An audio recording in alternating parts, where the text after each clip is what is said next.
来看屏东县考试社会主体随便安基，去年9月动工，安心要起520户的社区，也毋过初八附近有民众的处理，因为地板搁外墙出现壁损，县政府已经先停工了，嘛强调讲会找第三方来鉴定，确定安全，住户嘛无疑虑，才会搁动工。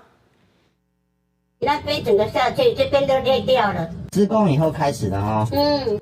厝内土骹出现明显壁损关系差，行到室外，点仔甲嘛有壁痕，有一寡徛过外墙，甚至出现1公分以上的落差。当地居民反映，这是边仔水平安基社会徛体时间了后出现的状况。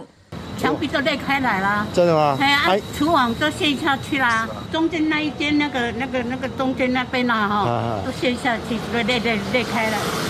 屏东县第1位社会主体水平安基地下1层楼、地上14楼，拢总520户。去年9月动工了后，目前施工进度将近1/5，邻近徛家包括大楼，还有上少3户病房在内。顶礼拜日发现厝受损，工地专案经理回应是地下水位向伫国庆连假期间。2天内底提升60公分才倒地，会进行工程来补强，预估7天内底完成。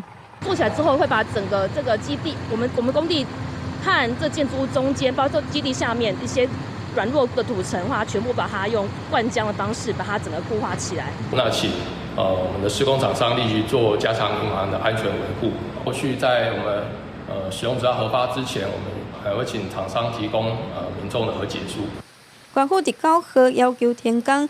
国家徛图中心嘛表示，施工厂商后续会照着相关的规范来协助修缮，会持续来关心，嘛会透过第三方建筑师鉴定，伫安全还有徛好拢无疑虑的前提下才会复工。记者王刘婷、陈显坤，屏东报道。